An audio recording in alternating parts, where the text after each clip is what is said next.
Assalamualaikum warahmatullahi wabarakatuh. Halo teman-teman, perkenalkan, nama saya Muhammad Zainul Ibad dari kelompok 6 yang beranggotakan Anissa Rahmadini, Cindy Fatma Yunita, Priska Yemima Sirait, saya sendiri Muhammad Zainul Ibad, Melvi Kurniati, Mutia Anggreni, Silva Maulibina, dan Revi Natasha Azkiah. Pada video ini, saya akan menjelaskan materi tentang sistem pernafasan, di mana materi ini merupakan salah satu materi dari mata kuliah farmakologi klinik yang diampu oleh dosen apoteker Mira Febrina Magister Sains. Di sini, saya akan menjelaskan tentang apa sih sistem pernafasan. Sistem pernafasan atau sistem respirasi merupakan kumpulan organ yang bersinergi dan berfungsi mengatur keluar masuknya udara dalam tubuh. Salah satu organ terpenting dalam sistem pernafasan adalah paru-paru.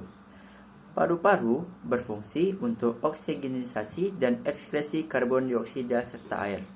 Oleh karena itu, paru-paru memiliki kaitan yang erat dengan jantung serta fungsionalitas. Kinerja jantung dan paru-paru saling bergantung satu sama lain, sehingga jika terjadi gangguan pada paru-paru, maka kinerja jantung akan terganggu dan menurunkan fungsi sistem kardiovaskular. Jenis penyakit respirasi atau chronic respiratory afection mencakup semua penyakit saluran pernapasan yang mempunyai ciri penyumbatan, bronchi karena pengembangan mukosa atau sekresi sputum berlebihan, serta kontraksi otot polos saluran napas berlebihan. Penyakit yang tergolong cara antara lain ada asma, bronkitis kronis, dan emfisema paru. Selanjutnya, penggolongan obat-obat pada sistem pernapasan antaranya ada obat batuk, anxiolytik, ekspotron, dan mucolytic. 2. Obat bronkadiotif dan obat anti asma atau bronkodilator, anti-inflamasi, dan anti-alergika. Yang ketiga, obat kortikosteroid, inhalasi dan oral. 4. Obat nasal dekongestan. Yang pertama yaitu obat batuk. Sebelumnya kita perlu mengetahui apa itu obat batuk. Batuk adalah refleks pertahanan tubuh untuk membersihkan sekret dan partikel pada saluran napas serta melindungi dari aspirasi atau inhalasi material asing.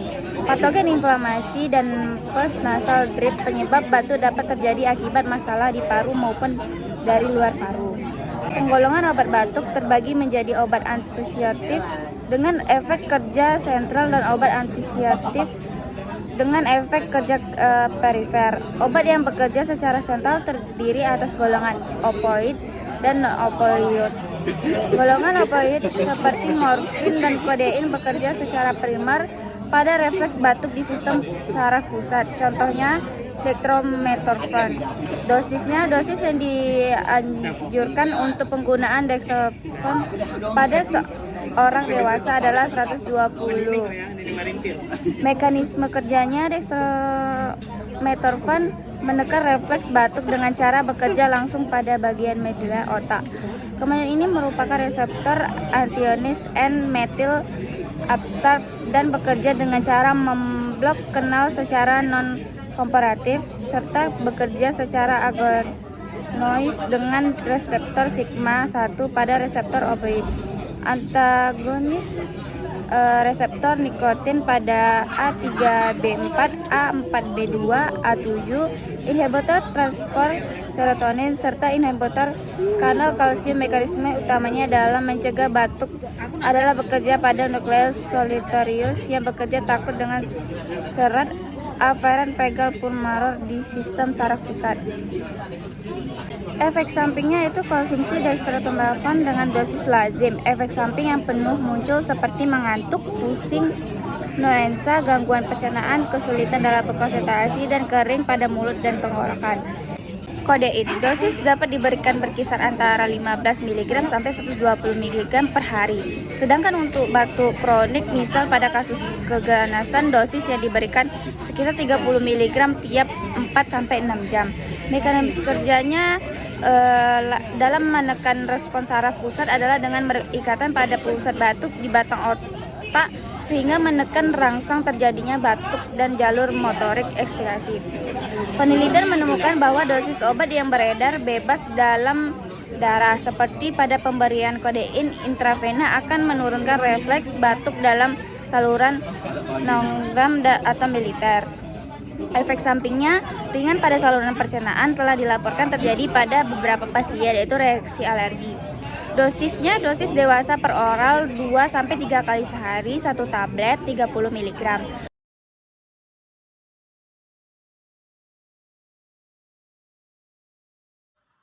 Obat antitusik perifer.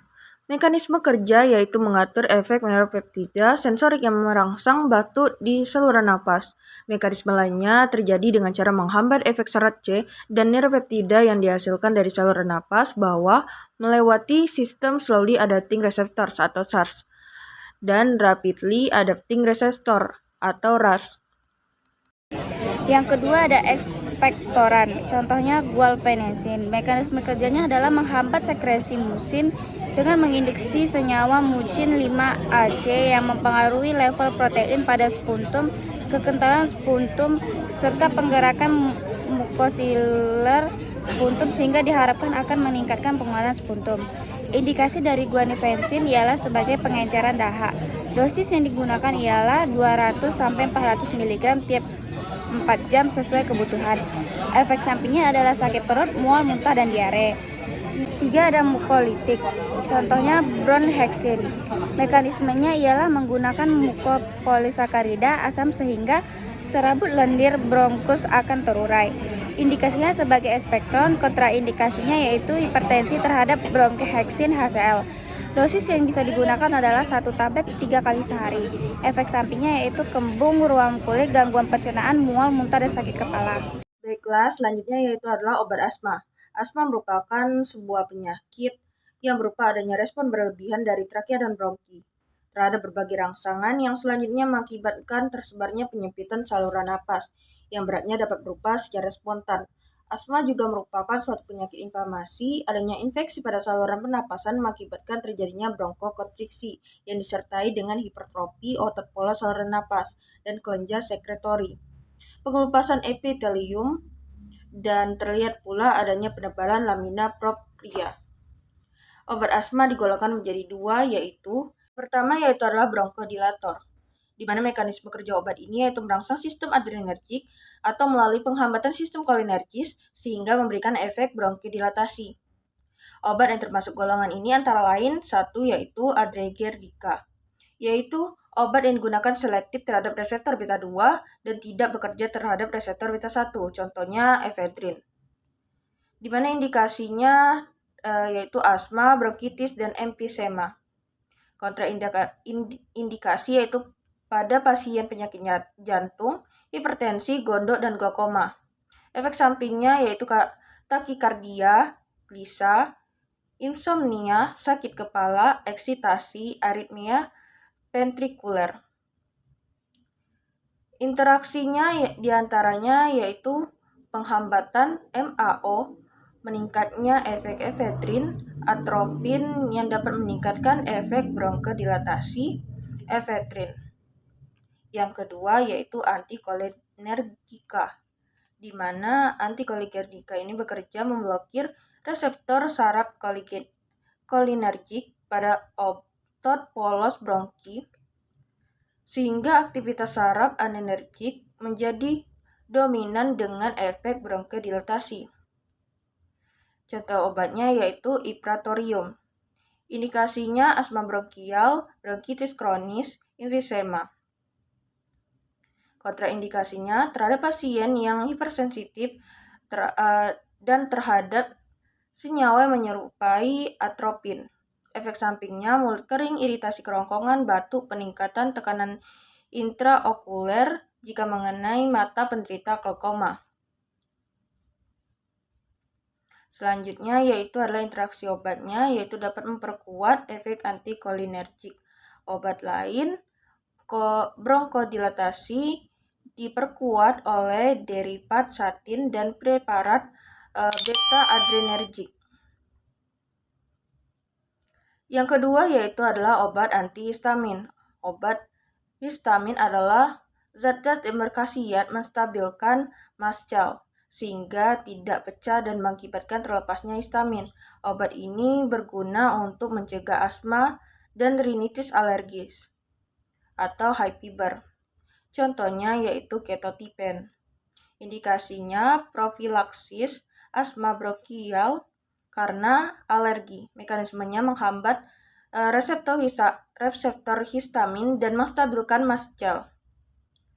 Efek sampingnya mengantuk, pusing, dan mulut kering. Kortikosteroid efektif untuk asma, terutama bermanfaat pada serangan asma akibat infeksi virus atau bakteri untuk melawan reaksi peradangan atau reaksi alergi lambat. Kortikosteroid dapat mengurangi inflamasi pada mukosa bronkus, yaitu mengurangi edema dan sekresi mukus pada saluran pernapasan.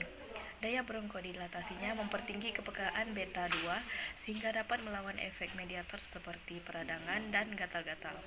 Untuk mengurangi hiperaktivitas bronki, zat-zat ini dapat diberikan per inhalasi atau per oral. Dalam keadaan gawat dan status asmatikus yaitu kejang bronki, obat ini diberikan secara IV per infus lalu disusul dengan pemberian oral. Penggunaan oral untuk jangka lama dapat menekan fungsi anak ginjal. Berikut ini diuraikan mengenai macam-macam pemberian obat kortikosteroid, yaitu kortikosteroid inhalasi. Kortikosteroid inhalasi dianjurkan sebagai profilaksi asma pada pasien yang menggunakan stimultan beta 2 agonis lebih dari 1 kali sehari. Kortikosteroid inhalasi mempunyai efek samping lebih kecil dibandingkan dengan pemberian secara sistemik. Kemudian yang B, kortikosteroid oral pada asma kronik lanjut. Ketika respon terhadap obat-obat anti asma yang lain relatif kecil, pemberian kortikosteroid oral dibutuhkan. Kortikosteroid oral biasanya berupa dosis tunggal pada pagi hari untuk mengurangi gangguan terhadap sekresi kortisol. Contoh obat hidrokortison, prednison, dexamethasone, triamnisolon. Indikasi obat ini hanya diberikan pada asma parah dan tidak dapat dikendalikan dengan obat asma lain. Pada status asmatikus diberikan per IV dalam dosis tinggi. Efek sampingnya pada penggunaan yang lama berakibat osteoporosis, moon phase, hipertikosis, impotensi, dan menekan fungsi ginjal.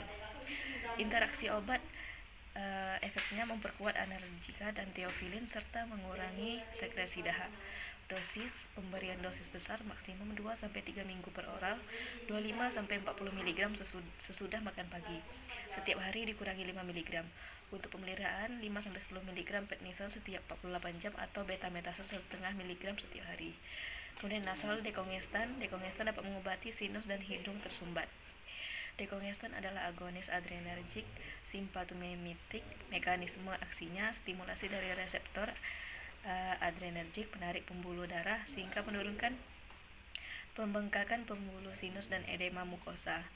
Aksi langsung dekongestan peniprin, oksimetazolin, tetrahizolin mengikat reseptor adrenergik farmakokinetiknya. Dekongestan sistemik dengan cepat dimetabolisme oleh monoamin oksidas dan kolekolamets lifasfase di gastritudinal, mukosa hati, dan jaringan lain. Pseudoephrine diserap dengan baik pemberian oral. Phenylephrine memiliki bioavailabilitas oral rendah.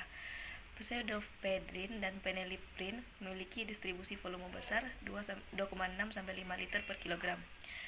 Dan konsentrasi puncak untuk kedua obat terjadi pada 0,5 jam sampai 2 jam setelah pemberian oral.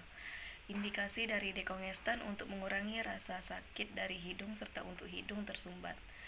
Efek samping yang ditimbulkan dekongestan seperti takikardi, frekuensi denyut jantung berlebihan, aritma, penyimpangan irama jantung, peningkatan tekanan darah atau stimulasi susunan saraf pusat.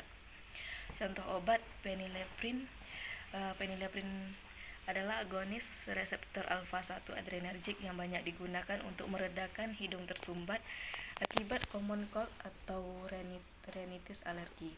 Phenylephrine mengakibatkan vasokonstriksi yang membatasi jumlah cairan hidung, tenggorokan, dan sinus serta dapat mengurangi inflamasi mukosa hidung. Indikasi sebagai dekongestan pada subcommon cold atau rinitis alergi, sediaan phenylephrine tetes digunakan untuk melebarkan pupil atau menginduksi vasokonstriksi. Phenylephrine juga tersedia dalam bentuk injeksi yang digunakan untuk mengobati hipotensi akibat shock atau anestesi, namun sediaan ini tidak ada di Indonesia. Penggunaan off-label phenylephrine adalah untuk kondisi yang memerlukan pembatasan aliran darah lokal, seperti priapismus. Efek sampingnya paling sering adalah mual, muntah, sakit perut ringan, sulit tidur, pusing, tremor, palpitasi, dan sakit kepala. Pada beberapa kasus, phenylephrine juga dilaporkan menyebabkan tangan kaki pasien terasa dingin. Interaksi obat dapat terjadi jika phenylephrine digunakan bersama monoamin oxidase inhibitor (MAOIs). Interaksi obat, resiko terjadi hipertensi dan hipertermia yang berakibat fatal jika digunakan bersama obat MAOI, seperti isokarboksid, linezolid, atau penelzin. Peningkatan resiko terjadi aritma jika digunakan dengan quinidin dan obat glikosida jantung. Dari yang teman saya sampaikan tadi, dapat disimpulkan bahwa sistem respirasi atau sistem pernapasan merupakan kumpulan organ yang bersinergi dan berfungsi untuk mengatur keluar masuknya udara di dalam tubuh. Penggolongan obat-obat sistem respirasi ini terbagi menjadi beberapa golongan. Di antaranya ada obat antitusif, ekspektoran dan mukolitik, obat bronchodilator dan anti-asma, obat kortikosteroid, serta obat nasal dekongestan. Sekian materi yang telah disampaikan oleh kelompok 6. Apabila ada salah kata mohon dimaafkan. Terima kasih sudah menonton. Saya akhiri dengan wassalamualaikum warahmatullahi wabarakatuh.